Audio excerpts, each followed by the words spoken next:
You're listening to I Have Some Notes, a podcast supported by listeners like you. To contribute, visit patreon.com/I Have Some Notes.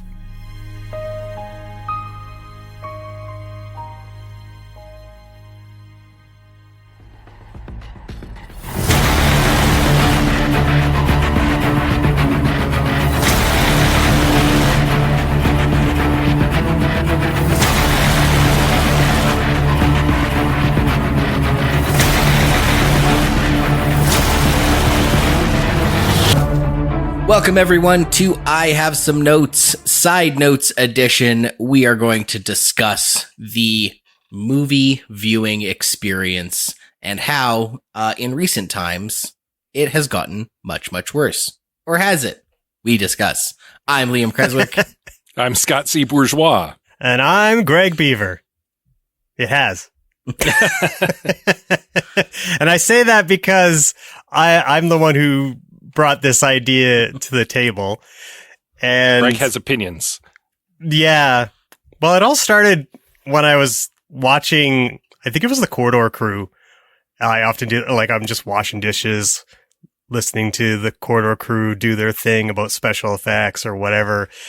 And YouTube was just relentless in the number of ads that it was throwing me. Like, it felt like every couple minutes I was like looking at the screen trying to skip. I'm just trying to wash the dishes and have a little background noise. That's all. I don't want to listen to like whatever the fuck ads it's throwing at me. And then at one point the Corridor Crew themselves started to leap into their ad read, and that ad read got interrupted by a YouTube ad. And I was like, I'm done. No more of this bullshit. See you later. And then that got the wheels turning in my mind about how awful a lot of viewing experiences are now. Sort of the enshittification, to use Cory Doctorow's term, of all of our media viewing experiences. And I think it extends obviously well into streaming, but obviously in the theaters now. I think it's pretty clear that audiences are more or less speaking that the theater experience sucks, being that, the box office keeps dropping year over year over year. Mm-hmm. Yeah, the enshittification is real in every segment of our society. It's so exhausting to see it, and I'm glad someone coined such a great term for it, because it all ties back to Jack Welch. You can blame so much of this on General Electric's Jack Welch. Find the Behind the Bastards episode on him. It is an entire, everything is shittier because the strategy is no longer succeed at business by making things people want and need, and it's succeed at business by fudging the numbers. And you can fudge a lot of numbers by like cutting corners and canceling things, and it's all very short term, and it all goes back to Jack Welch. So highly recommend any explainer on him. You blame him. Business nowadays is far less about delivering a good product than it is the perception of you delivering a good product. Yeah. Because the customer is not us. We're not the customer. The shareholders and the stockholders, they're the customer. And it doesn't really matter if we enjoy the product, right? Yeah. As long as there's a perception that this company is going to continue to grow. And then, of course, you can get more. Oh, my God, my dog is just having an absolute freak out. He's so mad. He's so mad about 21st century economics. He's so mad. He just came down here just to tell me. I know we're here to talk about movies, but one of the most frustrating examples of this that I heard recently was talking about the housing crisis, specifically in like apartments in big cities like in New York or whatever, where they're like, 20 apartment buildings with 20 residents. If you can jack up the rent and it means 2 people leave, as long as the total cost of rent is up, like the total month take is up, it's fine if you're only operating 18 of the 20 of them. Like, empty suites aren't the problem. Number not going up is the problem, and that to the point where they will jack up prices even if it means a space is only operating at a fraction of its capacity.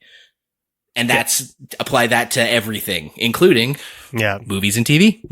Well, and even to speak to bring it back to YouTube and your YouTube experience being so crappy, that's because YouTube has a premium ad-free service, and they've deliberately made the free service so untenable that it's more enticing to just get rid of the ads by subscribing. Yeah. And that's just like, that's the business practice. It's like, we're going to make our service something that you can't live without, and then we're going to make it incrementally worse until you're willing to pay for it more. I love that you phrased it as something you can't live without and then incrementally worse. This might appear later in our episode. I was going to make the case that, like, well, it is a service and you pay for good service. So, like, if something's free, like, you have to get ads. There has to be some kind of exchange.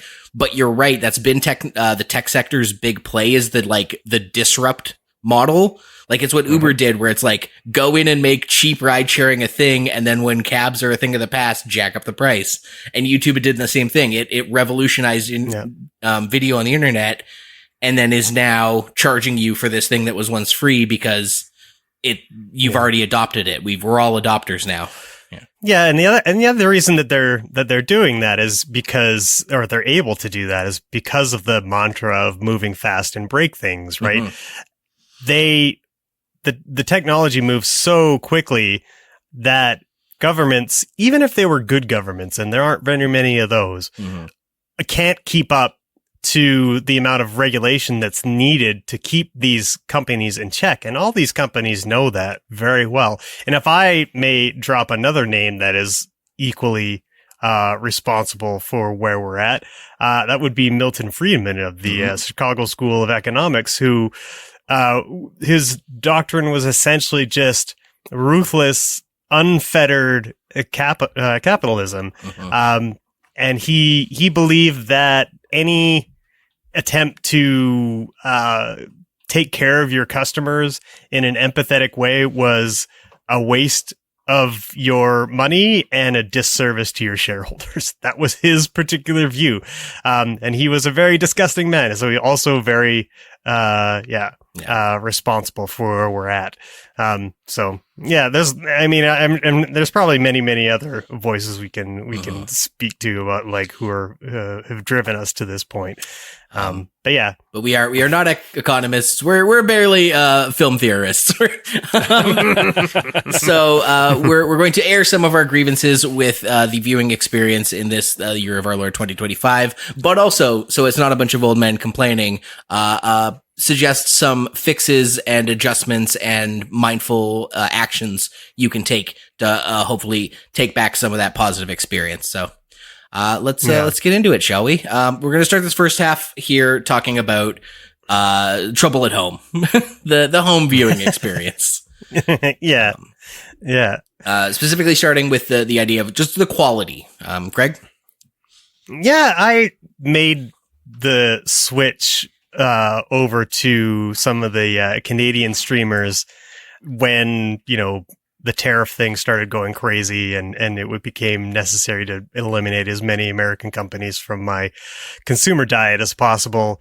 And while I'm willing to put up with a certain amount of irritation with that, I will say that Canada's Crave, which is run by Bell Media, leaves a lot to be desired, especially for the price that you pay for it. It is the worst app. It is an awful app. It doesn't organize movies in any particular way that's easy to understand or search. And this is actually true of most streaming services, where they just give you, like, a variety of procedurally generated categories. All I want is, horror, drama, sci-fi, documentary, and kids. Like, that's kind of like all I really need.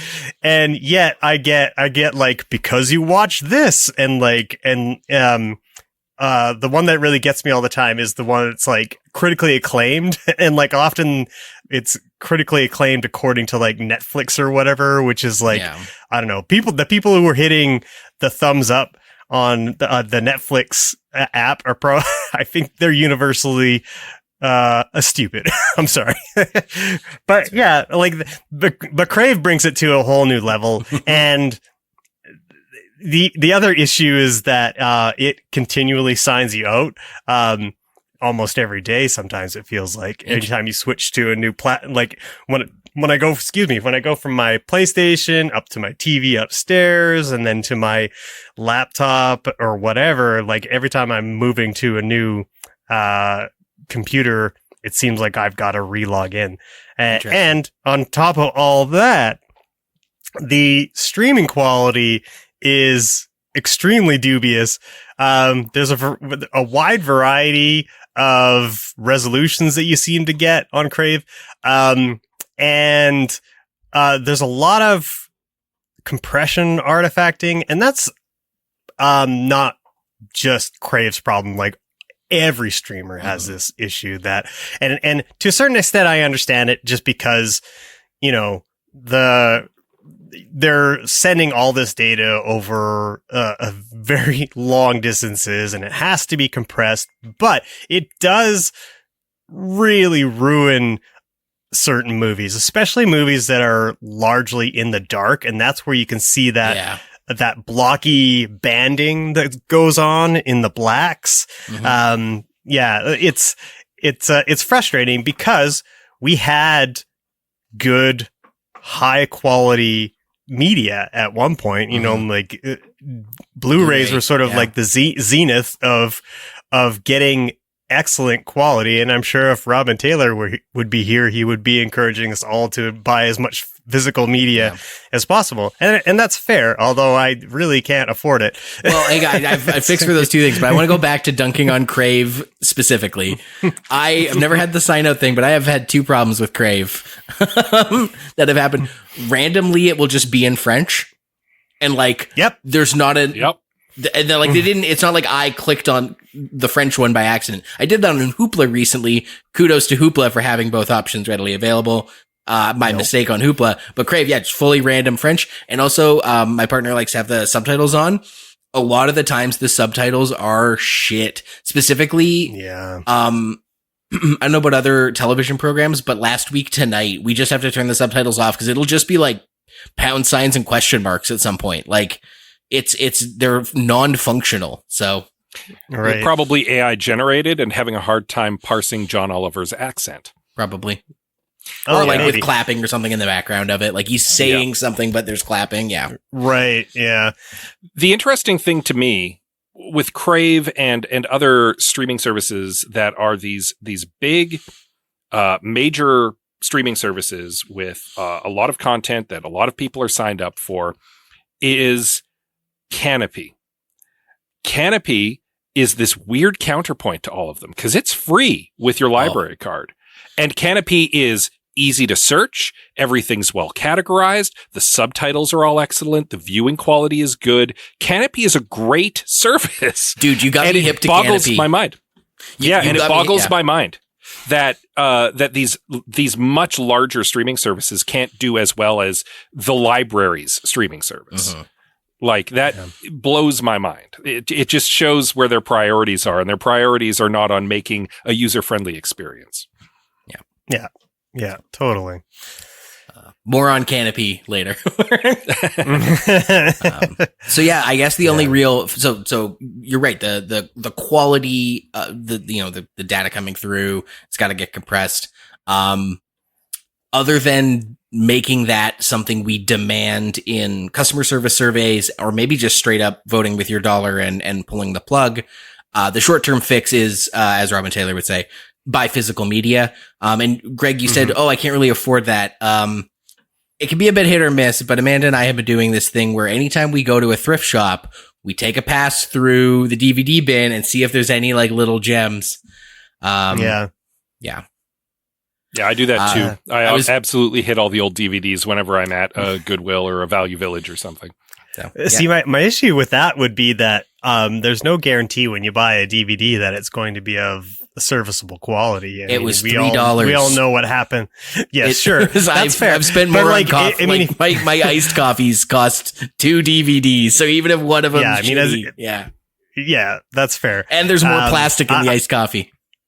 I would have just had loved to have an era where we had like solid state as the main transfer device for movies, and it could be a proprietary card or something like that, like the Switch does or something like that. But at least that way, you could fit a lot of movies on memory now, and memory is quite a bit cheaper than it used to be. So there's not really any reason why it can't be delivered like that now, except that they just don't want to do it because they think what's the word I'm thinking, demand for physical media has dried up. And I don't know. I'm not so sure. I think it might be more that you're either not offering it at a cost that is palatable to people, or you're not offering it in a way that is convenient to everyone. Yeah, sure. If your Fire device or your Apple TV had a proprietary slot for a high definition solid state, and everybody had it in their home, then I don't know. I think that the potential is there. Yeah, I mean, people bought CD racks and DVD racks, so like springing for a solid state drive, like it's a form of storage. Like, yeah. Bespoke ones like furniture, like a CD rack. Yeah. Make it look all nice sitting next to your like in the paper, even people in the mid 2000s would be like, yeah, we got TiVo. Look, it's the TiVo. And they'd point to, yeah. It's like a boxy buy. Yeah. For old farts like me, like I would more often than not buy a physical Switch cartridge if it wasn't for the fact that, for the longest time, you couldn't play, you weren't allowed to share your cartridge with two systems, right? So you couldn't play at the same time. I don't know. It's just like if they sort of like liberalize these games, and I think that's a solution to a lot of these things. It's just kind of like closing all these platforms off. I think disincentivizes customers more than they think. But yeah, I'm not sure I really made a lot of sense there, but yeah. I see what you're saying. Yeah. Yeah. But what about the content on those platforms, Greg? Regardless of how it looks, of course, it's all great stuff that we love to see. Yeah. Is it? Because there's a lot of shows. There's so many shows that I find the process of picking something stressful. And that's weird. I don't know. Anita can literally lose hours just streaming. It's like scrolling through the menu looking for something. My sweet summer children. I thought you were going to talk about the other part, because I have the fix for this. I thought you were going to talk about the other fact. This in our show notes here, Greg does make a salient point. That the goal of streaming is almost counterintuitive to art, because it's a quantity over quality thing. They want to show they have this large selection. They're bankrolling stuff that people never see. And that, I think, it does a disservice to everyone. It just disservice to the people who are making it, disservice to the people who are funding it. Like, imagine funding a show no one watched. Like, that's why pilots existed on commercial television, was like, we'll make 10 first episodes and then 2 of them will get picked up as series. Great. And you don't have to make 10 series and see if anyone likes them. It also destroys that sort of water cooler must see chit chat. There was a Jason Pargin TikTok about this, where like there was a time when like there was must see TV, like the show everyone was watching, and even stuff like Stranger Things, or like when it hits these like high Severance, you're still gonna run into people who are like, I haven't even seen commercials for Severance because I don't have Apple TV Plus. You know what I mean? Yeah. So like, there's no more water cooler chat. The other place I've noticed it is Jeopardy. I watch a lot of Jeopardy, and the number of times they'll try to do questions about current television that no one gets, because it's like, yeah, man, no one fucking heard of that. Like, it's not that they don't know. It's not that everyone forgot, Dynasty or, Meet the Press. Like, it's, Yeah, there's no such thing as must-see TV anymore. Yeah. No. Like in an effort to be the biggest streaming platform out there, they've ripped up their cultural relevance. You know, there's you just don't really have a big draw anymore, just because nobody's watching the same shows anymore. And even if they are watching the same shows, in the case of like Stranger Things and stuff, nobody's watching them at the same time either. Yeah. Because the whole series drops at the same time. And some people binge the whole thing. Sometimes people are pacing themselves. Yeah. Yeah. I mean, like we tried on our Discord channel. We ran what we called a TV club, and the whole purpose of that was to give people a centralized place where we can all just sit down and watch a show and get to discuss it episode by episode together. And I mean, like, it works to a certain extent for one series. And then, it kind of fell apart, and it's really difficult to put together a situation where everybody's able to watch the same thing at the same time, especially when you get older. Like we're busy, jobs and kids and mortgages and all these other things or whatever. So your viewing time becomes even more precious. And you're probably less likely to take in something that someone recommends, because you're halfway through Severance and you want to finish that, but it's taking you like 3 weeks to get through it. Yeah. Whereas when you were younger, you could just sit at home and binge that in one night. Well, not even that, like to a certain extent as well, the fact that there was a point where if you wanted to watch the new episode of the X-Files, you had to be there at Friday night at 8:00. Yep. And that's you would plan your week around that. I'm watching the X-Files tonight, and you don't, because everything's on demand now. I feel like it does exactly what you said. It disincentivizes people from prioritizing the show, because I do want to get around to the new season of Stranger Things, but it'll be there. I can get to it whenever. And some of my friends have watched it. Whereas if Stranger Things was airing at 8:00 every Friday and everybody I knew was watching it, I would want to watch it on Friday. Yeah, there's a FOMO. I would want to be there. Yeah. Yeah. They've ruined the FOMO of finding out who shot JR. Like, yeah. Yeah. Now to your point about too much to decide, I know I am very personally a very decisive person. It's something I like. It's one of the sort of personality conflicts I have with people in my everyday life. Like, I can't stand dithering and indecision. So maybe I'm not the one to be given easy for me to say kind of advice, but every streaming platform has a favorites list or like a watch later list or a my list. I separate those two things into two activities. Sometimes when I am bored, I will be like, oh, it's like new month. I saw some emails, like there's new stuff on Crave and Tubi. I will go in and add shit to my watch list on every app, spend like 20 minutes going through all the apps that I've got, making the list. So then when it comes time for me and Amanda to watch a movie, we've got it narrowed down to like 5 or 6 things per app. Yeah. So if you find that indecision is overwhelming, I would strongly encourage you to take that time and make that list.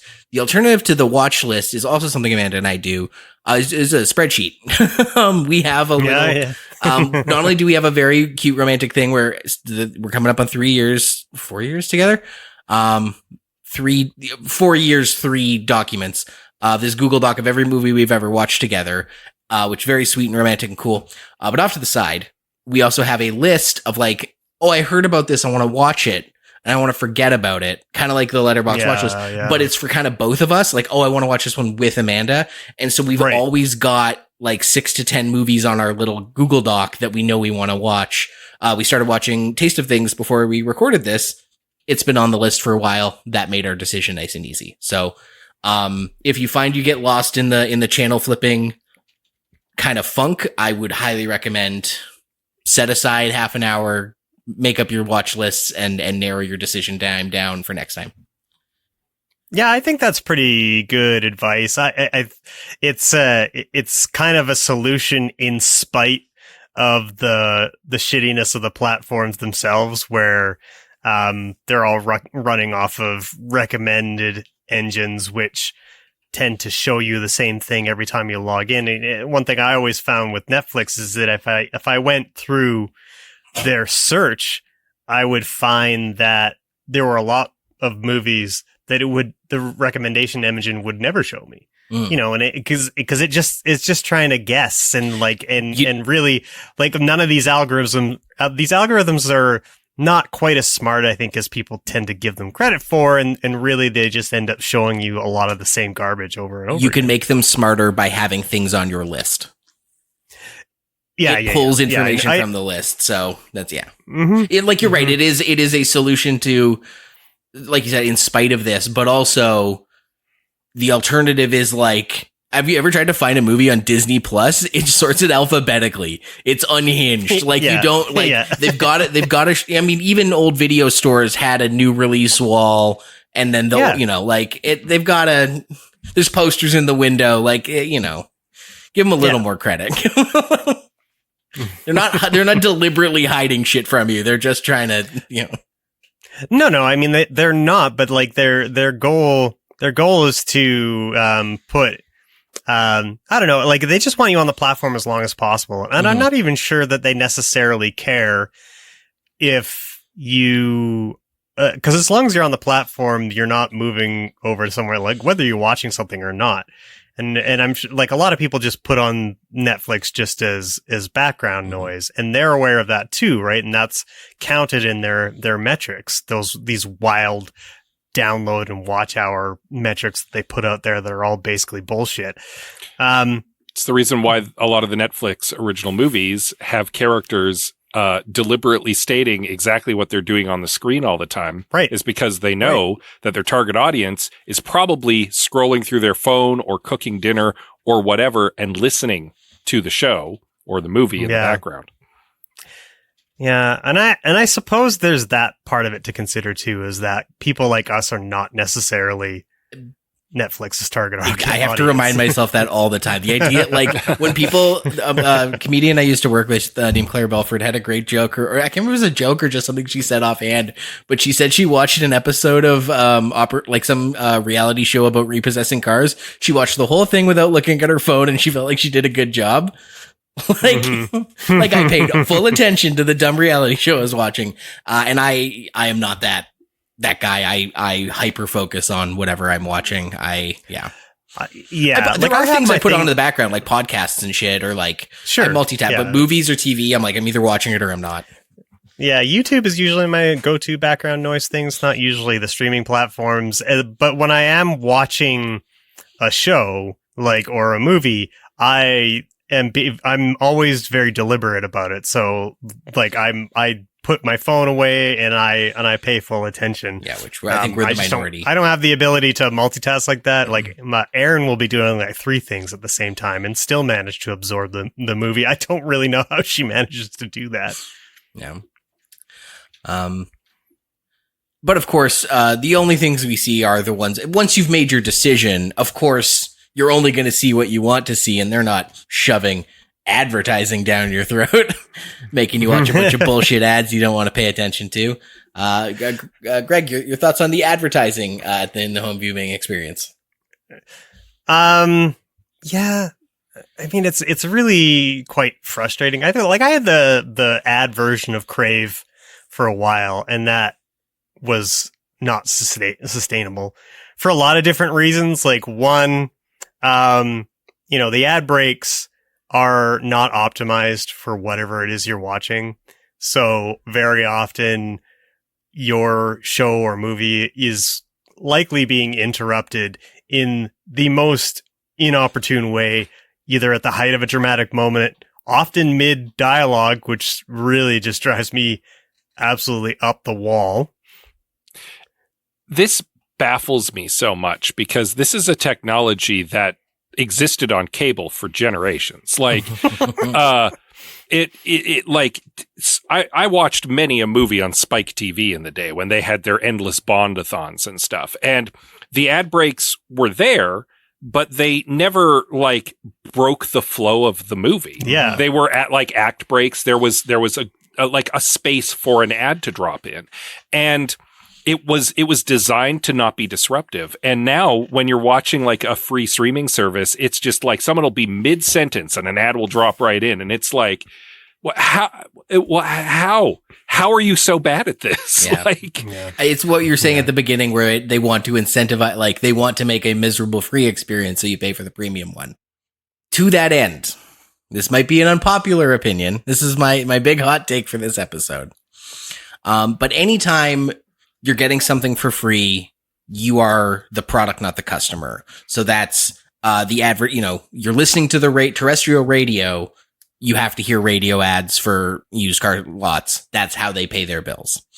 And so I can understand like the way they implement these ads on these streaming services, atrocious, even if it is to try to deliberately create a bad experience.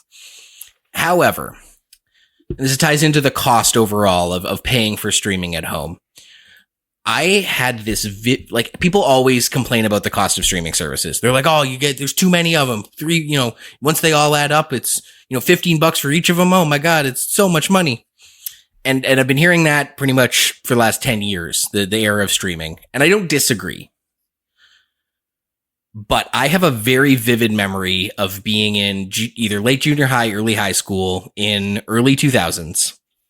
My very generous parents had caved to getting a few more packages of cable for my brother and I, and basically gave us a budget. We had a printed out Shaw cable package pamphlet that said like, this package gets you these channels and this package gets you these channels. And we had a budget we had to work in, and my brother and I are trying to min-max like, well, if we get this, we get much music, but if we don't get this, then we don't get tech TV, which ones are must have. And I remember the budget being around like $60, $50. My parents were kind of springing for some of the good stuff.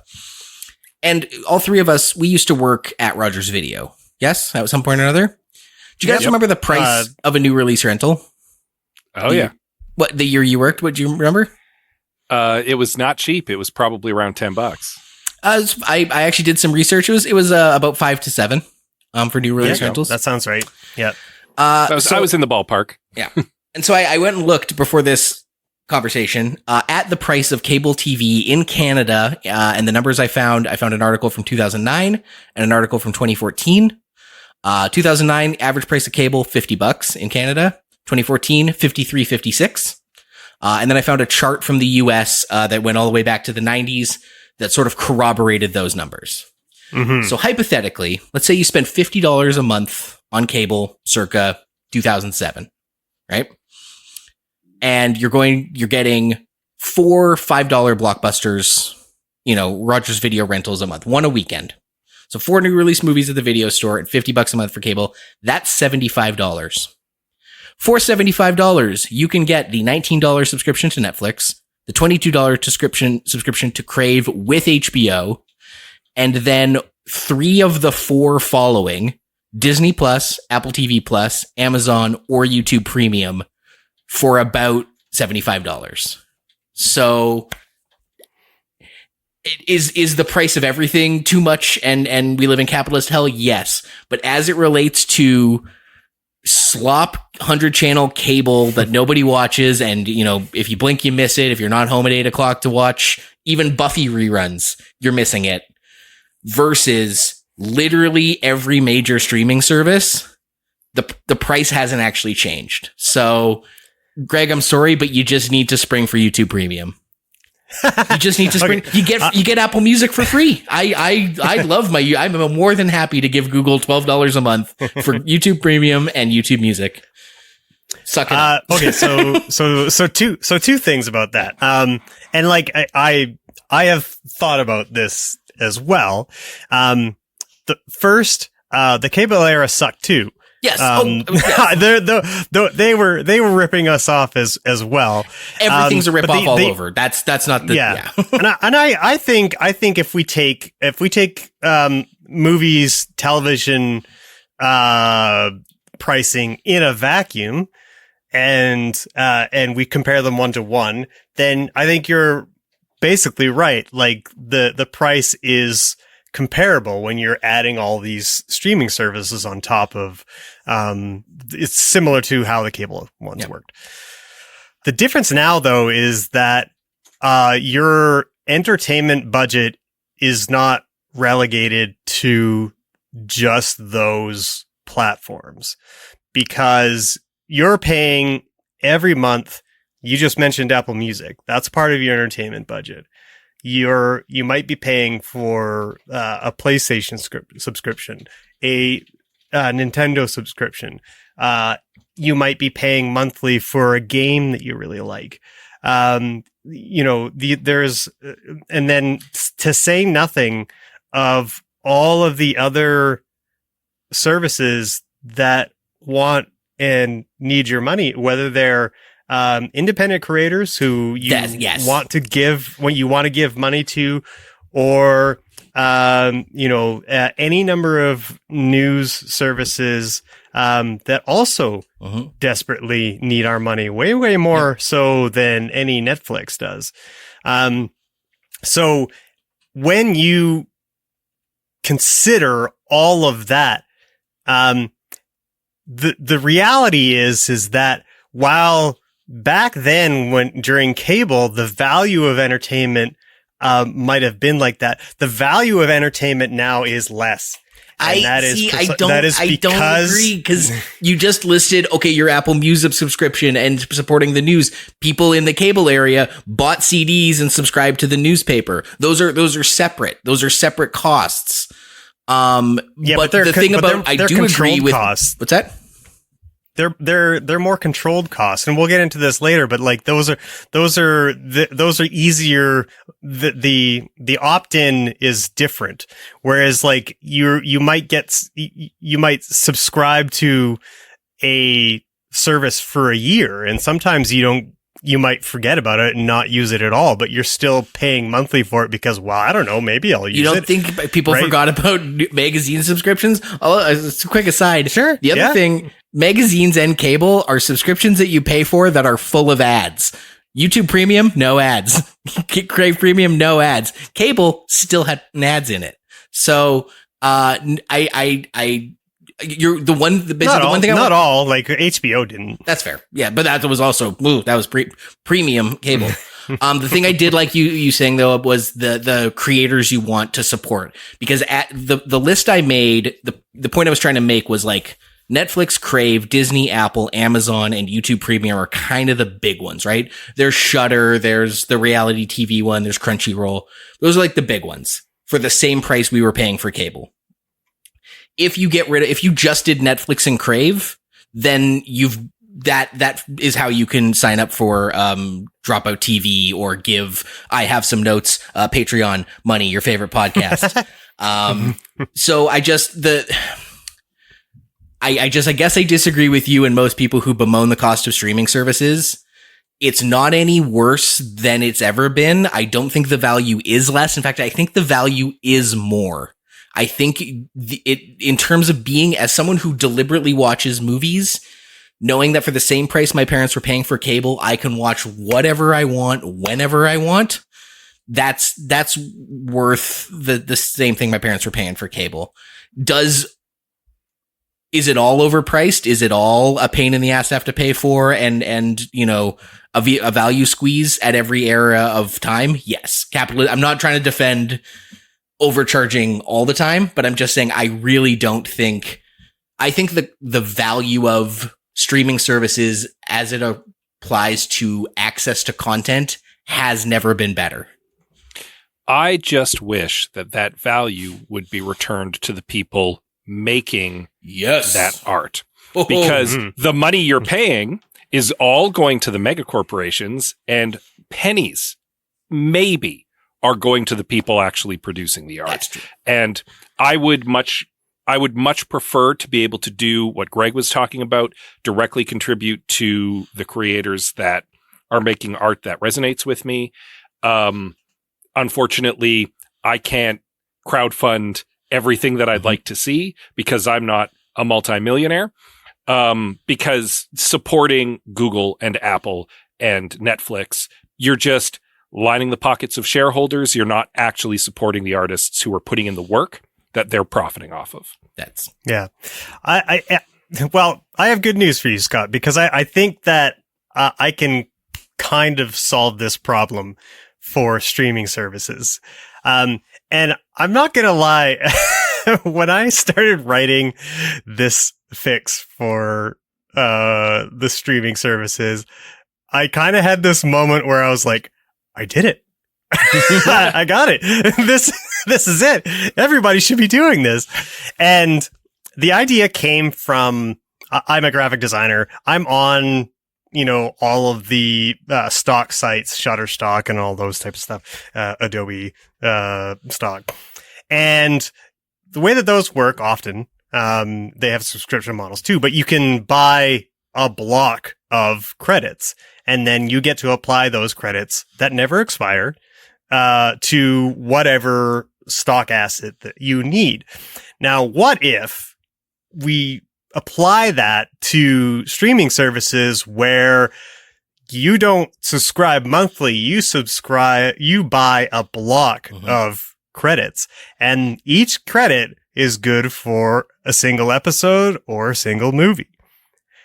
This would allow the subscriber to better control their own costs when they're participating in all these disparate platforms.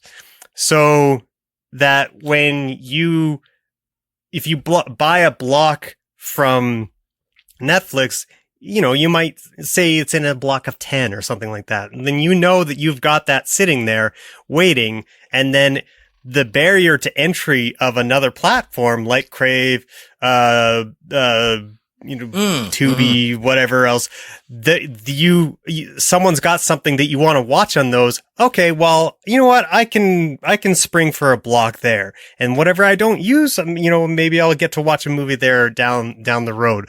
I think this is really good for the streaming corporations as a whole for the same reason, cost control, because now you're getting extremely good data on what people are watching and what they're entertained by.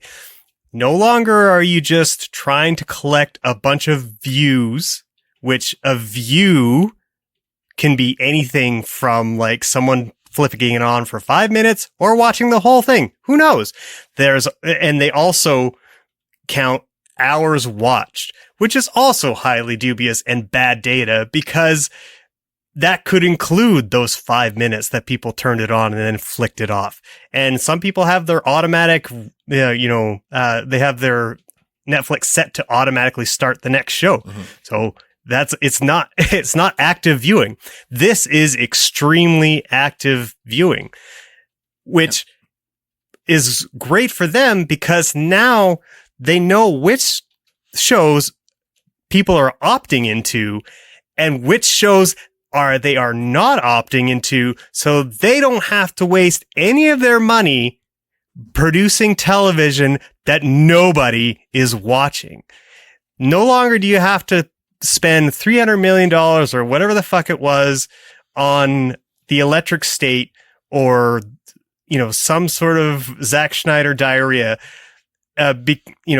You'll know when you get all the feedback that this was successful, this wasn't, and you can have a much more efficient streaming service full of content that people are actually into. And because the barrier to entry is so much lower for the consumer, you're going to get way more people coming in and out of your platform when you have something really good to sell, which theoretically would be far more often because you are now incentivized to create good content, not slop content, right? The interesting thing to me is that a credit system could even work on, let's call them freemium services like Tubi or YouTube as well, because you could splurge on some credits to use on something you do want to watch ad free, and then just whatever else you want to watch, they drop in the ads for you, right? Like it could even work on a service like that. Here, the other thing I like about it is, imagine a world where Netflix didn't propose that idea of like way more movies than you could ever watch, subscribing to a library of like a monthly subscription to a library. Imagine if they had just pivoted to promoting or selling movies digitally, but it was still Blockbuster style on demand. What you're describing is like, and I don't mean this derogatorily, it's on demand with extra steps. Or better, it's on demand with volume discounts. You could be like, give me 1 credit. I just want to watch The Electric State, please. 1 ticket to Electric State. Or 10 tickets for a fraction of the price. 100 tickets for a fraction of the price. That's great. I love that as a pitch because it's everything that's good about on demand with volume discounts. I love how passionately you went to bat for it. I'm not worried about Netflix quality of data. You were like, they'll get so much better quality data. They'll know for sure. I don't think that's a problem for anyone. They know their shit in and out. It is a problem for us because their poor data leads to them confusing what success in the movie industry really is. Because to them the success is getting someone to haphazardly watch something like that, and that is not what art is about. And like, I really like, I know that like the soulless corporation, like for them that's fine. They're wrong. Yeah, it's not fine. It's not okay at all. This stuff matters. I don't care that like we're watching, even if it's dumb, Paul Blart Mall Cop content. Like this, like it's people need they need an escape. They need a quality escape, but also we need more artists to be reflecting the world back to us in meaningful ways. And it just simply under this model is not getting done. That to me matters way more than anything else. And yeah, I don't think that whoever the fuck is the CEO of Netflix gives a shit. But he's the problem, So what I'm trying to communicate is that you can run your platform better while also while controlling your costs better, which is an economic benefit, but also delivering a far greater product, especially if you're paying all of your artists a proper wage, right? So I respectfully disagree. I think the data is like these companies are driven very heavily by data, and I think that they need to be shown the data that is important for them to have a success. Yeah. Sure. And I think like moving to a model like this would epically change that perspective to them. I see your point now, but as you were articulating it, you were like, it's bad data. I'm like, they know they know how many times people have paused on scenes with boobs in them. Like they know everything about it, but I can see your point of like, they give them different data, maybe give them a different perspective. So. Yeah, because the data, like the data that you get is only as good as how you interpret it and how you use it. And they, by everything that I've seen, they aren't using it in a way that's positive for art, right? So yeah, anyway, I think like in another way that they could use this model of mine to be good businesses is that having things delivered in blocks would also allow for a lot of like tie-ins. Like you could have a tie-in with like Visa or MasterCard where you get free Netflix rewards. You could have, if you buy Star Wars Pop-Tarts, you could get 10 Disney Plus credits with that or something like that. Great idea. You know, the old style when you used to get like freebies with your chip bags and stuff like that, right? That stuff was great and fun. And it would onboard people. If it's like, if you get a freebie for Paramount Plus, be like, well, I didn't have a Paramount Plus subscription before, but this Doritos gave me 5 free credits. Yeah. Yeah. And if you've got high quality content on your platform, then you're more than likely to turn that into a further conversion, right? And that is important for all these models. And lastly, Erin, when I was talking to her about this idea, she pointed out that you could gift your credits. You see a show that you really like, you got extra credits, you gift it to your friend watches it, and then they want to watch, more stuff on your platform. And there's no downside to credits not being used by the platform because they've sold them to you already. So if you don't use them, that's still money in their pocket. What do they care? Exactly. Yep. There is now, gentlemen. We have been talking for an hour about how crummy streaming services, and I think we should take a break to collect ourselves and then discuss maybe why we should go to the theater instead, or if maybe that's also terrible. I'd like to get more reading done, and joining a book club seems like a good idea, but I don't know.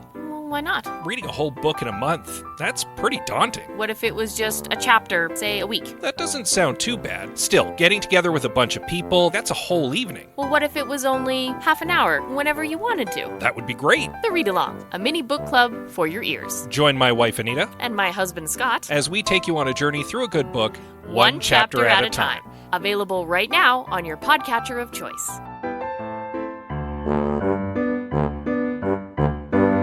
Welcome back to I Have Some Notes. We're discussing viewing experiences, the troubles with them, and how you can improve them. We just covered what it's like to watch things at home. And I just want to tuck one little extra detail in here. We were discussing Canopy.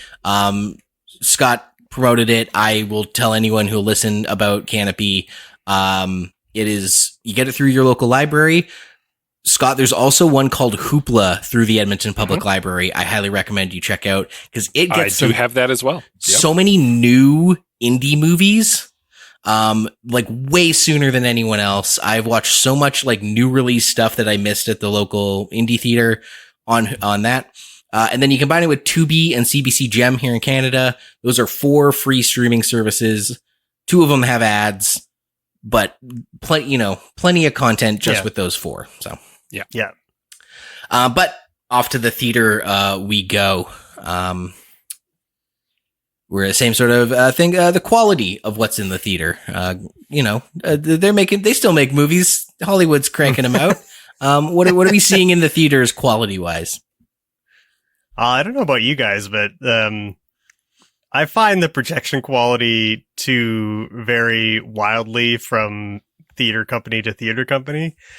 I do find here in Canada that like the Cineplex is, I don't know, mostly consistent, I guess. But like I find Landmark is to be the one that really just, depending on where you are, it can be pretty good or absolutely atrociously terrible. I think it was the Muppets movie. I watched half of that with the movie being projected onto the screen curtains because they just didn't draw all the way back and they didn't adjust the projection or anything. They just projected it onto the curtain. Wild. And some theaters have their sound system has not been properly taken care of. Either crackling, quiet dialogue, whatever. And like I said, just sometimes projection quality can be extremely varied where, you get movies that are, most movies look darker anyway, naturally, but like some of them look extremely dark, and that's very frustrating. That's true. I don't think there's really much you can do about that, but I'm sure that's also been a problem for as long as, they forgot to change the reel because he's stoned. Yeah. The thing that frankly infuriates me about the movie theater experience, and I it's at this point in 2025, I blame audiences. I don't blame the companies.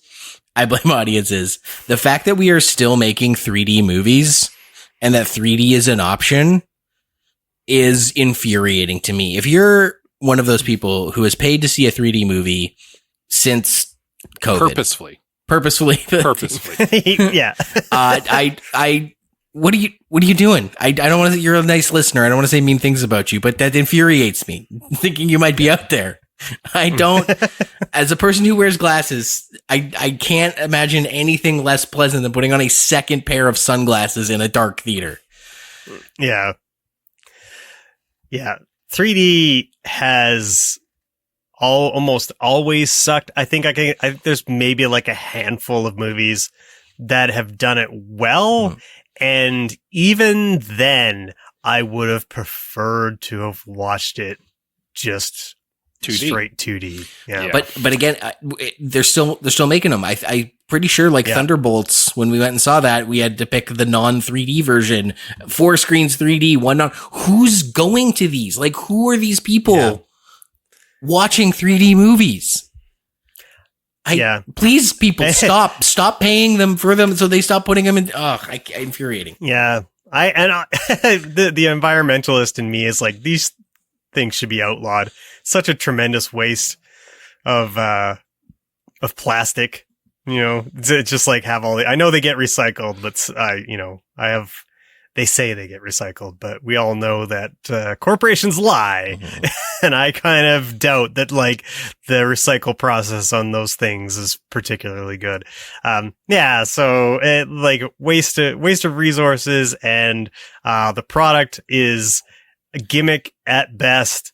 Along with a lot of the other things that they do in theaters now that are meant to increase the value of seeing things in theaters. And like, I don't know why they think that this stuff, works at all, because I don't think there's any evidence that it does.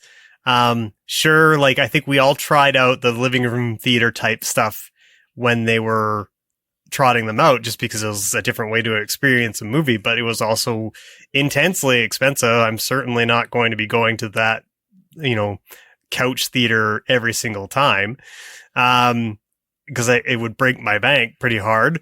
And the other stuff, like the multi-sense seats, the ones that vibrate and stuff, they provide, I would say, less than zero value.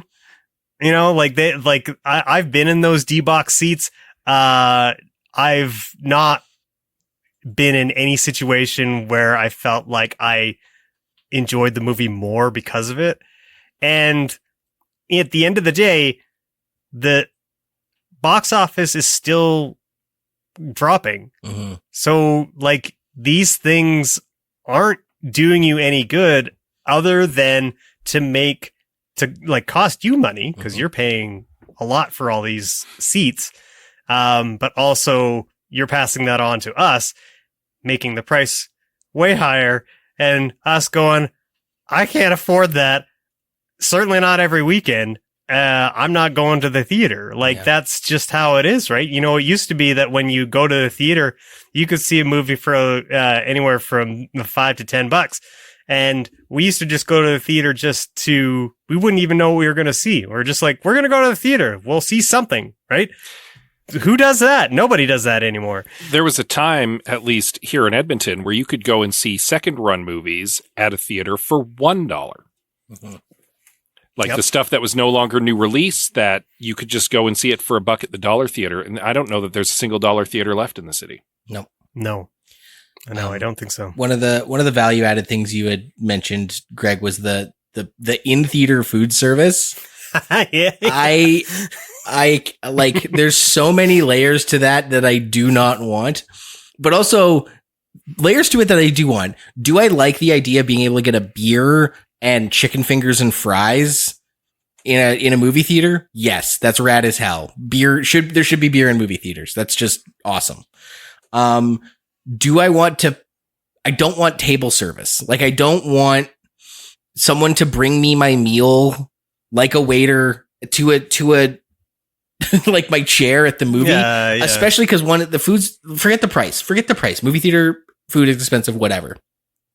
Most of the movie theaters that have the like VIP seating are located in like strip mall-y areas surrounded by a dozen better chain restaurants. In what world am I going to pay $15 for a burger at the movie theater when I could pay $15 for a burger at Chili's? Like, right. At least then I'm at Chili's. Yeah. Like, and being able to order drinks though. The drinks thing is great, but even then I can carry my drink up the stairs. Amanda and I, one of the first movies we saw together was one of the Spider-Man movies, the Doctor Strange one. We went on a really snowy night, and it was and the theater happened to be the VIP one because that's what was snowing. So it was like we're still technically in COVID. It's a snowy night. We are one of 5 people in the theater, 2 of 5 people in the theater. We're in the VIP one, and we happened to buy seats way at the back. I like to sit at the back, and for a snack, I just got a bag of M&Ms. And so I had a guy walk all the way up the theater seats, ask me what I want, and I go, bag M&Ms, walk all the way down the theater seats, like stairs, bring me my bag of M&Ms on a tray, and then give me like the pin pad to pay with tip. And I'm like, man, if anyone's ever deserved a tip, it's the fact that you just walked 3 flights of stairs for my M&Ms. They didn't even put it in like a nice glass bowl for you or anything. And I'm like, I couldn't, dude. And I'm like, we paid extra for this privilege. Like, I could have just got the M&Ms at the desk, man. And so, yeah. Now, and it's not like and they're only delivering that food before the movie starts. Yeah. They're doing it throughout the movie because, like, why would you they don't want to disrupt the movie? Yeah. Yeah. So, like, it's so stupid. I mean, we'll get to this in a minute. They have lots of time. There's lots of nads. That's right. Yeah. I will say, movie theater quality has, in my opinion, stagnated a lot over the years. You were talking earlier about like the projection quality at Landmark. I think that's not a Landmark thing because I've had similar issues at Cineplex before. I think that's just theater to theater. Mm-hmm. Some theaters are better managed than others. And a lot of theaters that used to be really nice have since kind of fallen in quality a little bit. Like famously Silver City here in Edmonton. My heart. It breaks my heart that Silver City's covered in cockroaches. Yeah, gorgeous theater in West Edmonton Mall. It had a fire-breathing animatronic dragon.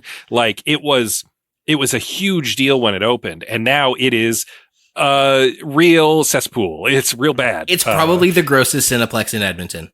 It quite probably is. So I will say, though, some of the new Landmark cinemas, like the one on the south side here in Edmonton, which are those premium ones with the comfy couches and the recliners and the table service, and you can get a beer and bring it in. That is the kind of theater experience I want now.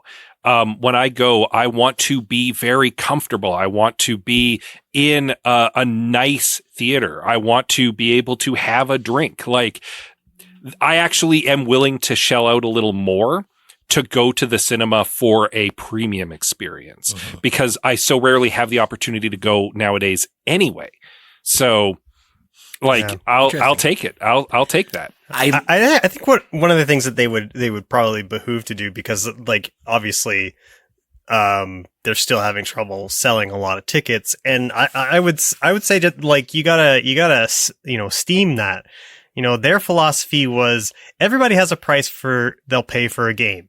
So, you know, when it came out, it would be expensive, and then it'd get a little cheaper, a little cheaper, a little cheaper, a little cheaper, a little cheaper.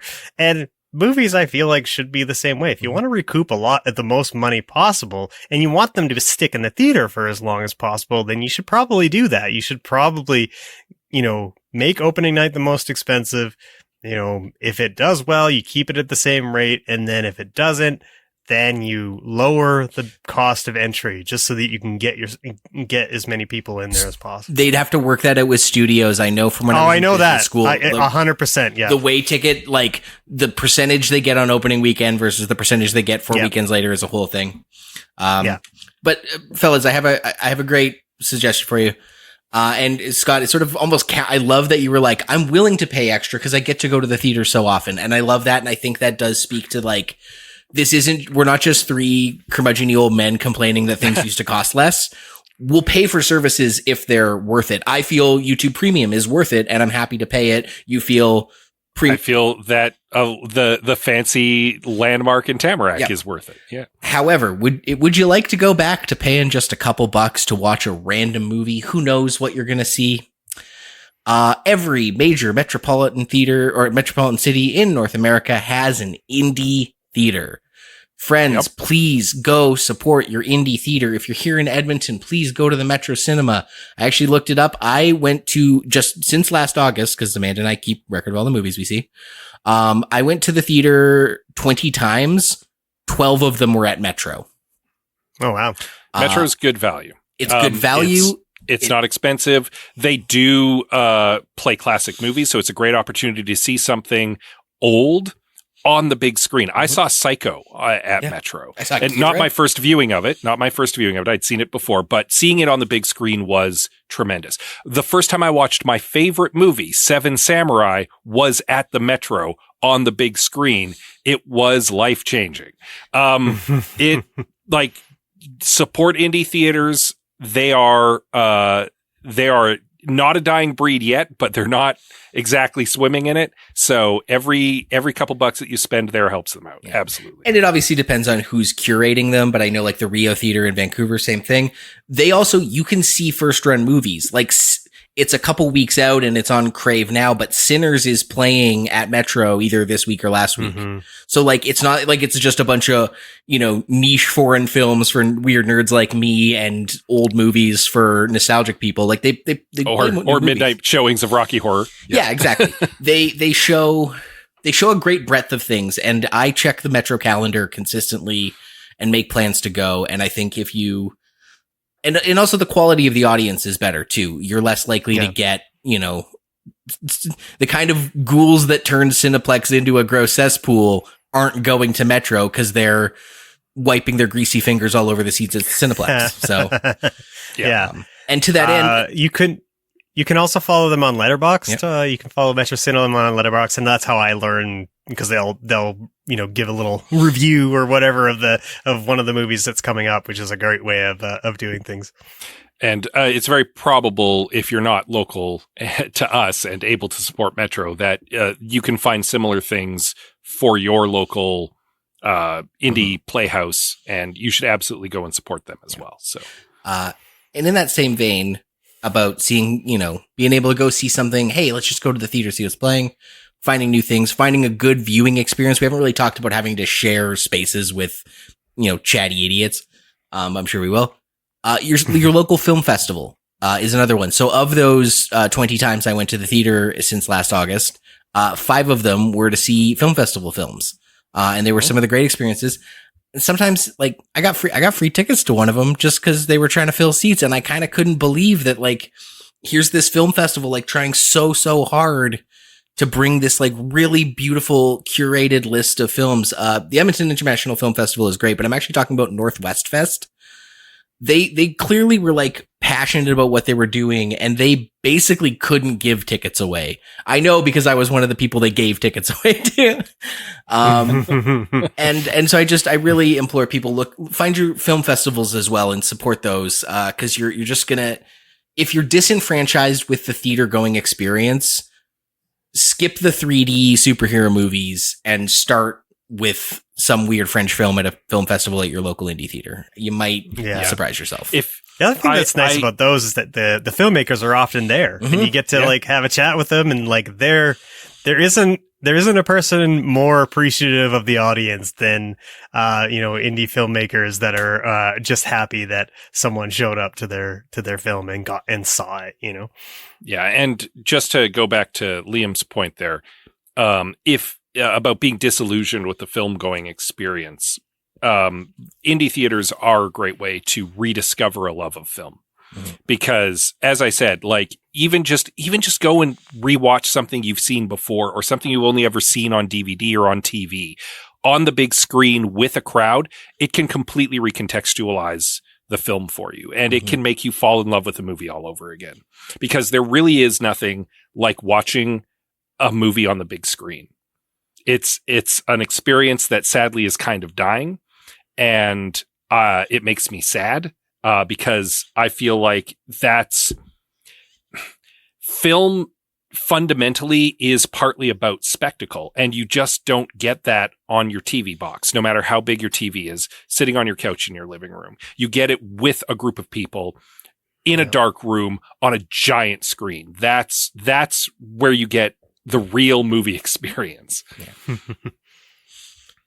Of course, it is an experience, and experiences there is no freemium model for the movie going experience, unless of course you happen to know people who run Northwest Fest and hand you a fistful of tickets.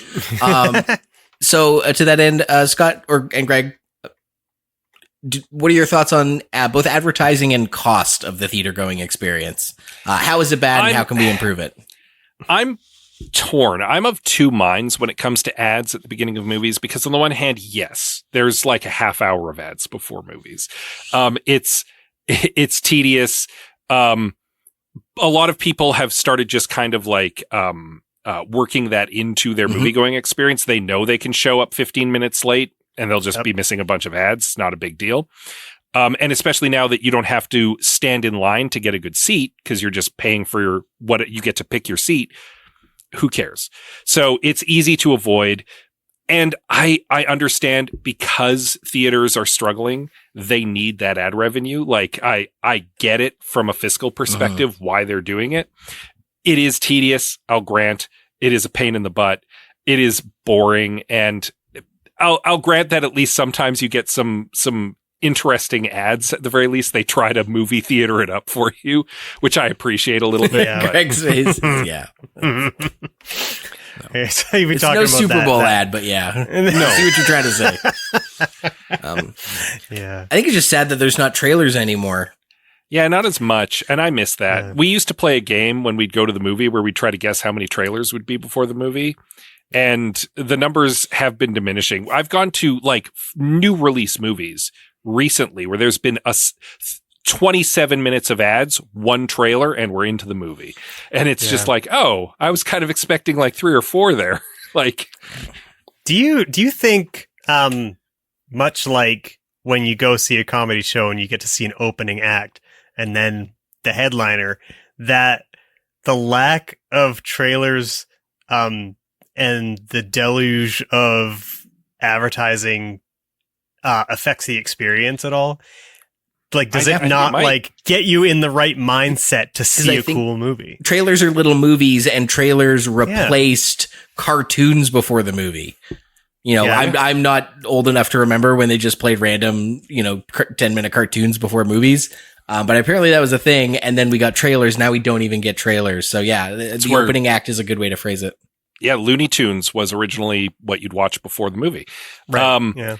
But I kind of agree with you. And I remember distinctly when I was younger going to the movie theater and seeing a trailer pop up for a movie I had been anticipating, or just something I was completely not expecting, and being legitimately amazed and like hyped.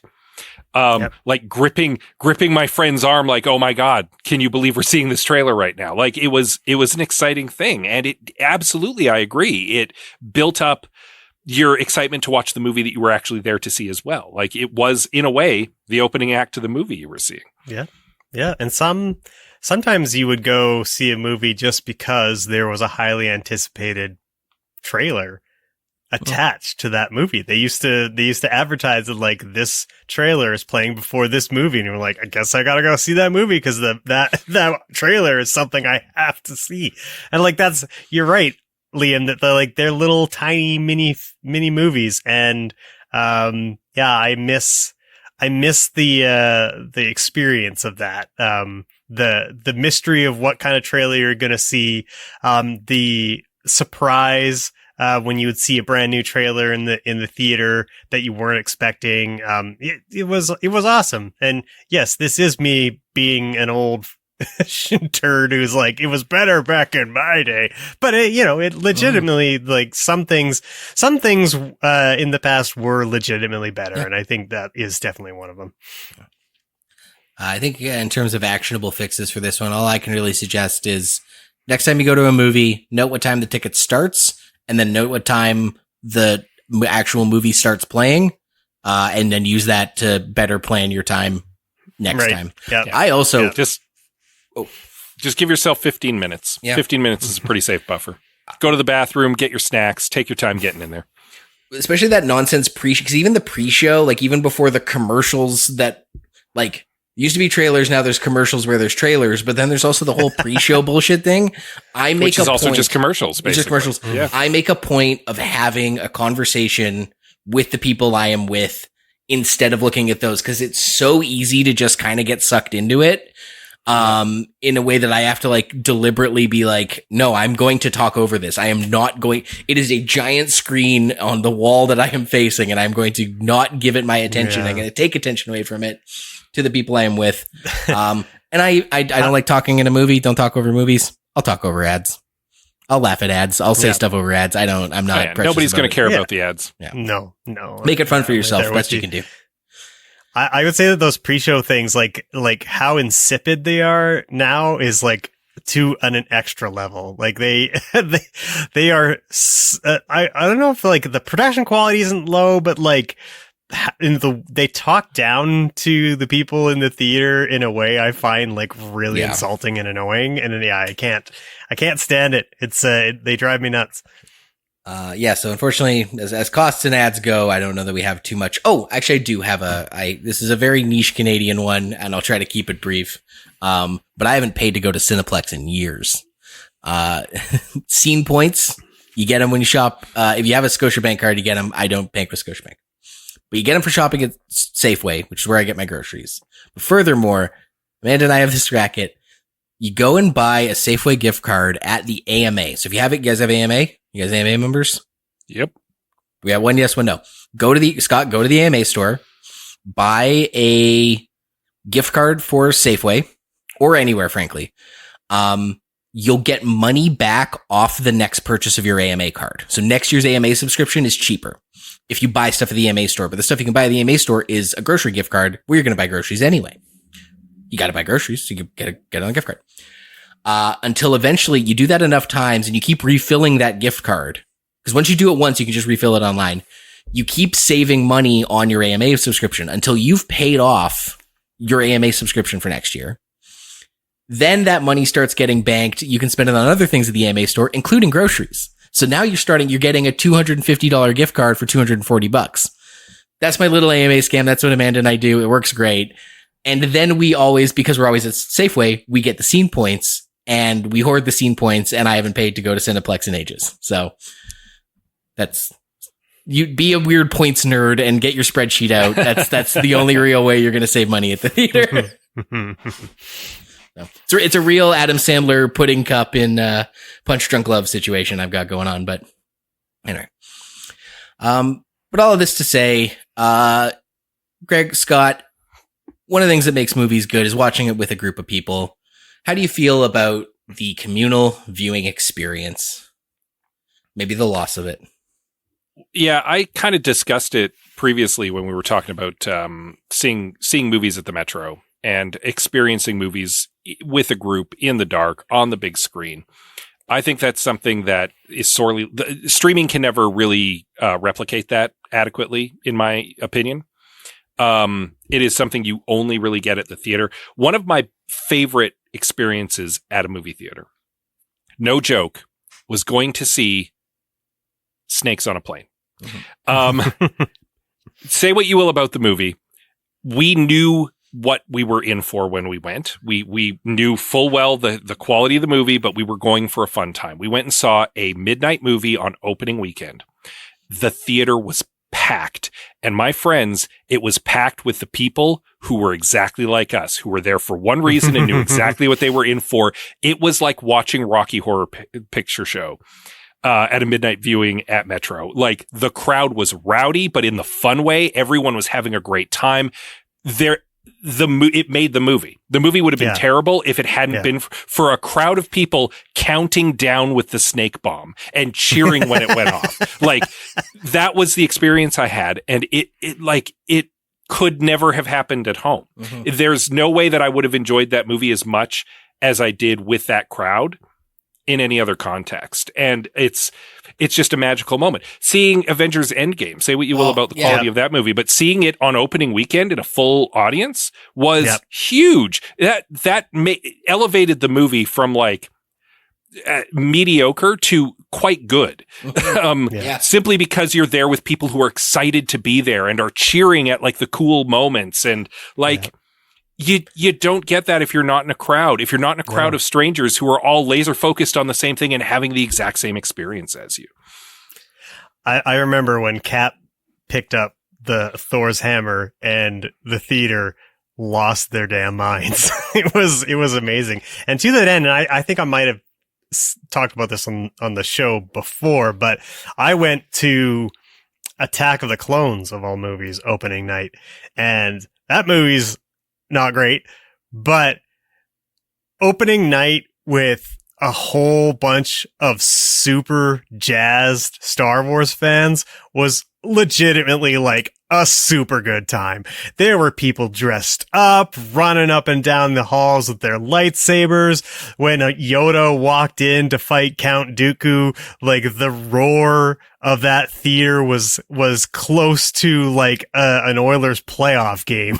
Like it was just a bopping in there. And like, yeah, like those are the kind of experiences that you can never ever replicate at home, obviously. And it can elevate the movie in such a big way. And to a certain extent, I think that's why today, movie makers feel like they're getting pummeled with way more criticism than they used to. And I think to a certain extent, it's because a lot of people are watching their movies in this extremely low barrier to entry. All they're really investing is their time, and the value of whatever they're watching is just the perception of it is lower. Yeah. Yep. And so you get this kind of especially when you watch it alone, like you're like, well, that was a piece of crap, and then I'm going to get online and tell everybody that this was a piece of crap. And I think when you mitigate that to a certain extent, when you get to see it with other people and you get that communal experience, and I think this is doubly so for comedies. I think this is part of the reason why people don't think there are good comedies. I think they're wrong. I think there's tons of good comedies. The difference now is, don't see them with people. Like when you go to a stand-up comic, you're not the only person sitting in front of that stand-up comic in the Yuck Yucks. That would be a terrible show. Yeah. And it's that experience of everybody getting on board with what the comedian is doing, that makes the show for you. And it's the same way, with a movie, I think. Right? Like when I saw Ghostbusters 2016 in the theater, I was laughing my ass off the whole time. Like because the theater was really, really into it. So then I've sort of been the everything's fine and there's fixes guy this whole conversation. It's not as bad as you say. But this is the one time I'm going to say it the other way. I have, as disappointed as I am in the movie industry, I'm more disappointed in just my fellow man in day-to-day life. So what do you say to people who last couple times they've gone to the movies had to deal with idiots, people texting, people talking, people not having manners? Because that is apparently on the rise. I don't know that I've seen it personally, but Reddit would disagree. Yeah. I will say that I was actually going to bring this up. So it's I'm glad that you cut in with this. Just as much as a crowd can make a movie, a crowd can break a movie. I had a friend who went to see the new Jurassic World movie over the weekend, which apparently is terrible. But it was made all the worse for him because he was in a theater full of rowdy kids with parents who weren't in any way corralling them, and then got all Karen on the people who were complaining to them that their kids were being rowdy because it was little Timmy's birthday and he's allowed to do whatever he wants. And like legit, that even if he had been seeing an incredible film, that would have completely spoiled the experience for him. And that is a sad reality, unfortunately. There are instances where that's acceptable. If you're going to like a mom and tots theater in the afternoon, to watch a film, you have to expect there's going to be crying babies. Yep. If you go to one of those kids theaters that has the little jungle gym next to the theater now, so that the younger kids who might not be able to sit still through all of Minecraft can go and like play, you have to expect that. But if you're in an actual theater, there is a certain level of like etiquette that you social should contract have, because you're not the only person there and you're sharing the space with other people. And so talking through the movie, being disruptive, being on your phone, having like the light on in your face and stuff, that's unacceptable. And if you're going to do that, don't go to the theater because you're terrible. Stay home and watch it on Netflix. Okay. Yes. Easier said than done of telling those people not to go to the theater, but those people aren't the ones listening to our podcast. So what can our attentive listeners do to avoid those? And I would actually take this one step further. Scott, what you were saying about, don't go to a mom and tots one. Don't go to a kids theater. Or if you do, just know what you're in. Or know what getting into. I'll be honest, your friend went and saw a dinosaur movie. Was it a matinee? Would it happen to be a matinee? I think it was. He went to a dinosaur movie matinee on the opening weekend and was surprised there was a kid celebrating his birthday there. I don't mean to, maybe this is victim blaming. I kind of think that's on him. I entirely disagree with you. I got into it with a guy on the Edmonton subreddit. There's always people being like, people have no theater etiquette these days. And generally they're right. But this one guy was like, guys, I tell you, man, people got no more theater etiquette these days. Yesterday, and this was posted on a Wednesday morning. Yesterday, I went to the theater to see the new Insidious movie, and there was a bunch of teenagers, and they were talking, and they were texting, and they were being so disruptive. I can't believe it. And that happened when I went and saw, and then names 2 other PG-13 horror movies. And I was like, bro, you went to see a PG-13 horror movie on Cheap Tuesday and were surprised teenagers were there? On Cheap Tuesday, just after school has gotten out for the summer. Yes. That's on you, dude. I haven't had a bad theater experience. Of those 20 I've seen, I haven't had a single one where someone was shitty and talking, but that's because I went to film festivals. I went to movies after 10 p.m. I went 4 weeks after it opened. So like, basically, if you don't want idiots in your movie theater, don't go see movies idiots want to see. And I'm sorry, but Jurassic World... Or more specifically, don't go at the time the idiots would be going. Yeah, and then, Jurassic World Rebirth is probably a movie for idiots. So, I think I said Dominion, but yeah, it was Rebirth for sure. It's... 6.5, one dozen of the other. In fairness to my friend, he's a major cinephile. He'll go see everything. Yeah, like if it's a new release movie, he'll make the time to see it. And he much like our friend Robin Taylor, he finds joy in even the worst movies. Yes. But you're absolutely right. There are ways to mitigate a bad movie going crowd, and part of that is like better taste in movies. Picking your time. No, not even that. Pick your time to go see it.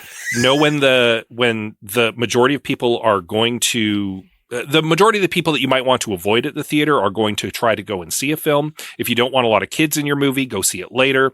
Go see it during the week, especially when school is happening. Maybe not so much during the summer. If you're expecting it might be the kind of movie that's like a popcorn flick that a lot of people are going to want to see, maybe don't see it opening weekend. Maybe give yourself a couple weeks so that the crowds die down a bit. If it's Snakes on a Plane, go see it at a midnight movie with a bunch of nerds who are there to see a crappy movie, and you'll have a great time. That's all I'm going to say about that.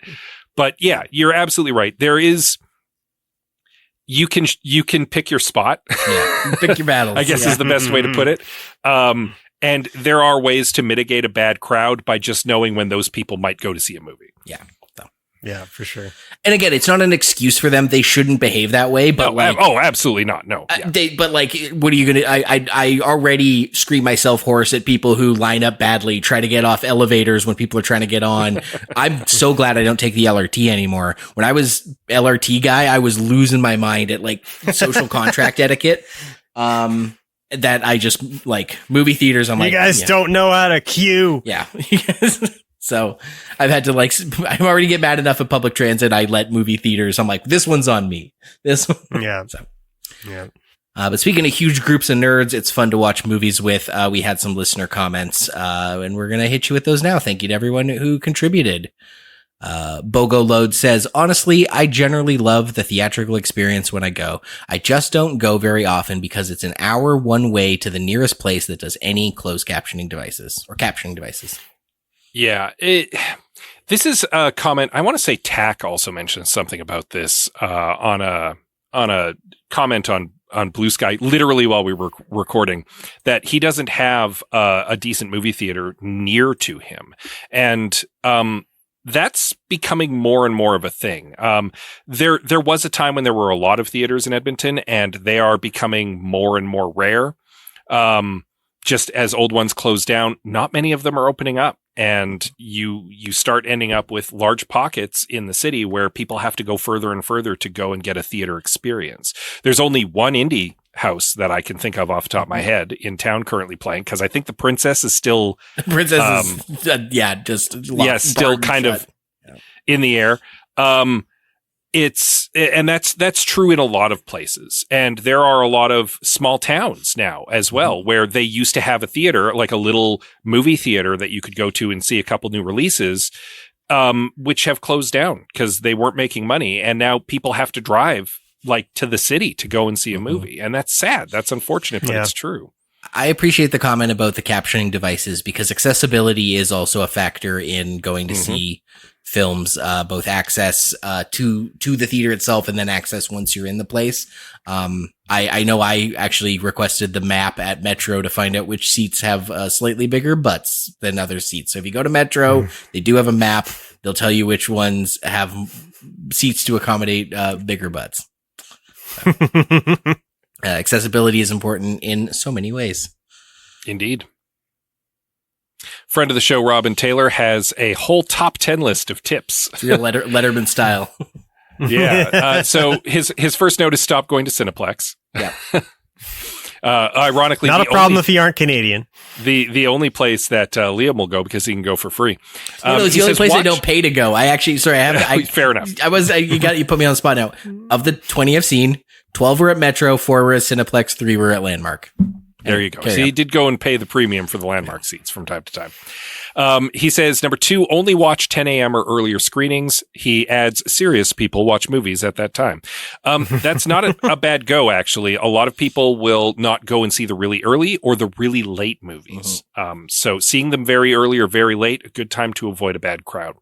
Ad block everywhere at home. That's just good overall. Yeah. That's just good for your sanity. Yeah.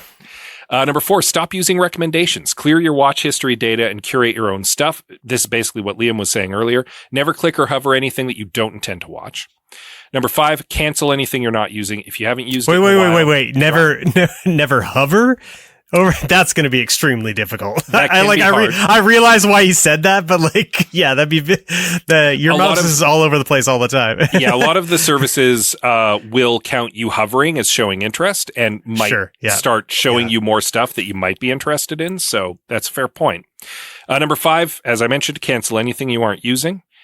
If you haven't watched anything in a month, are you going to watch anything next month? Maybe drop it. You can always resubscribe to that if you decide there's something there you want. There's two tricks you can do also to keep that. If you're mindful about it, when you hit subscribe, if you just want to subscribe for 1 month, you hit subscribe 1 month of Netflix, immediately hit unsubscribe. Don't wait until the month and hope you remember. You can just buy a month of Netflix. The other way to do it is watch for when 1 year goes on sale. I get Crave on either Black Friday or Boxing Day when it's on sale. Oh, yeah. And so I get a year of Crave for like a fraction of the price because I just buy it in a year when it's on sale. Yeah. And that's a good call. Cancellations, back to Liam's point, cancellations do happen when the month ticks over. So if you subscribe and immediately unsubscribe, you've got a month. Yep. Basically. Yep. Number 6, take advantage of watch party features so you can hang digitally. It's one way to kind of get a little bit of that kind of crowd experience. My friends and I, every 2 weeks, do a virtual watch party. There's like 6 of us who will sit down and just watch a movie together at the same time in our own individual places, sending little texts back and forth to each other as we think of funny things to say. We're usually watching older movies. We wouldn't do that with necessarily a new one, but it's a fun experience, and it kind of replicates that crowd experience a little bit, or at least going to the theater with friends experience. Number 7, get a 4K TV and player. Greg had suggested that Robin would suggest this. The biggest and best screen you can afford, buy a secondhand receiver and some speakers. Basically, make a little home theater. That's That's a good way to do it. Number 8, remember movies shouldn't be homework and art has no place for FOMO. We were talking about how TV has a little bit of FOMO, but he's right. Art shouldn't have FOMO.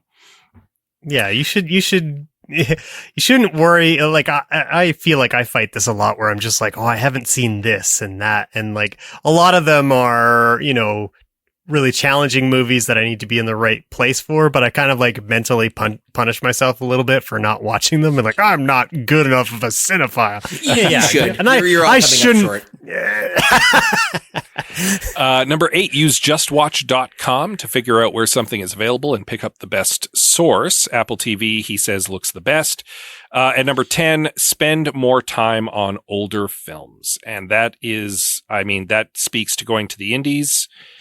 To watch older stuff at the indie theaters. That speaks to hitting up places like Canopy or Tubi or Hoopla, where you can watch. They have quite a robust classic film collection, and you can just pick up some old stuff there. And there's great old films, guys. Yeah. Great old films. In the same vein as older films, independent films, and foreign films. Not if you only watch movies that can afford bus ads, you're missing out. Like, yeah. Any Gould comments, ooh, it's TV services that can't seem to figure out that old TV shows have ad breaks built in and just cut to ads in random ass places. Yeah. Again, a technology we've had since the birth of television, and streaming services purposefully do it to make you angry. Like, that's the only thing I can figure. I think it's more that like it would require them actually watching all the shows to insert the appropriate ad break times, and that would cost them money, so they don't do it. That's it's just them cheaping out.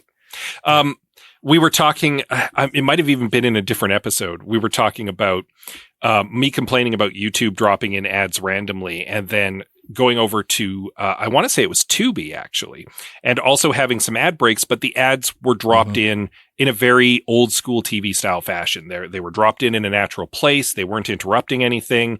It didn't really feel like it was interrupting the flow. And Liam used the term, Tubi was being a gentleman about it. Yeah. And I have since used that before a number of times, that YouTube is just ungentlemanly with their ads. Tack, friend of the show, Tack says, I probably won't get much buy-in for this, but the only thing I can think of to make me go to theaters more often than I do is to make more movies shorter. Like, bring back that 90-minute standard, a tight 90, especially an action movie. Like Die Hard is a tight 90, guys, and it's pretty much the perfect action movie, right? Yeah. He adds, because it's hard to carve out that much time in a day and my bladder isn't what it used to be. So that's why he likes a good 90-minute movie. One easy, cheap, and seemingly no downsides idea I had is to have an optional and customizable theater mode on a streaming service. Play a little video of going to a theater, play trailers for movies on the service or coming to real theaters, play another short video of a curtain rising, and then the movie starts. Fun fact, some of us have been given access to Robin Taylor's library via Plex, yeah. And he has the like little Cineplex theater intro video play before all of his movies, and it's just a little beautiful touch, and I secretly kind of love it. I'm surprised no one has ever made a user menu that makes it look like you're shopping the walls at Blockbuster. Yeah. I'm sure even if it was just for like a gimmicky viral, like they did it for a month and then everyone talked about it on news sites and then they went back to the scrolling categories nonsense. I feel like it'd be an easy PR move to do that just as a lark. Yeah. And speaking of larks, this has been a lark. Thank you, pals, for discussing this. I'm glad you pitched this side notes, Craig. Yeah, it was a good time. Side notes usually is what we try to do for some shorter content, and this is one of our longer episodes. If you're still here, thank you. Hope the ad breaks. The good news you got all. The good news is you have all summer to listen to it, so it's true. It's all good. Hopefully, you're able to use some of our tips and ideas, and some of our listeners' tips and ideas to go out and see some good movies this summer. and report back to us on them, please. We're all on Letterboxd. We're on all the social medias. Let us know what you're watching and tell us if it's worth maybe us checking out because it's good or us checking out because it deserves a punch-up. You can, of course, reach out to us. As I mentioned, we're all on Letterboxd. We don't usually mention that, but you can find us all over there, and we're logging movies and reviewing stuff all the time, and we'd be happy to follow you back.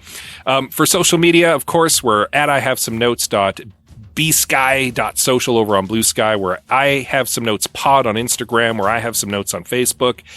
But the Discord server is where all the good action is happening. You want to head over there. We're having conversations all the time. We're talking about what's coming down the pipe. We're talking about what we love about movies.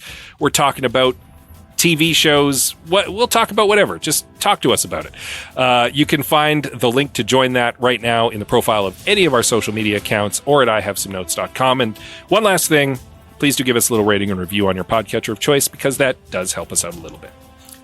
And of course, you can head over to patreon.com/ihavesomenotes. We've got all the episodes posted there, as well as some goodies, some bonus stuff. But we have moved away from a subscription model, because God knows we already paid too much for a subscription. And we just want to much like Greg's voucher idea, we just want to know when what we're doing is appreciated and responding to. So it's a tip jar model there now. So if you want to kick us a few bucks, say thank you for what we do, and show us the things you like, tell us about the things you don't, patreon.com/ihavesomenotes is where you can do that. Thank you for your support. Oh, just a note on that, Liam. For Patreon, it's still... I looked up whether it had a tip model. So if you do want to tip us on Patreon, please subscribe and then unsubscribe, like we mentioned earlier. I'm working on setting up on another platform for a tip model. So I'll make sure that's included. And I believe, hopefully in the next couple weeks, I'll have that set up. If not, then certainly before season 11 starts in September. Speaking of which, if you made it all the way to the end of this episode, may the giant spaghetti monster bless you for doing so. We really appreciate that. In 2 weeks, there will be I Have Some Recs coming out. That'll be on the July 24th. August 7th will be... Should I mention what the movie is? That'll be a surprise. Yeah. It'll be a movie fix. It might be one of my favorite episodes we've recorded recently. I'm glad. And then on August 21st, there'll be another I Have Some Recs, and then we are back on September 4th for season 11. So have a great summer, everyone, and we'll see you soon. So then, I'm Liam. I'm Scott. I'm Greg. Keep watching the skies. And movies.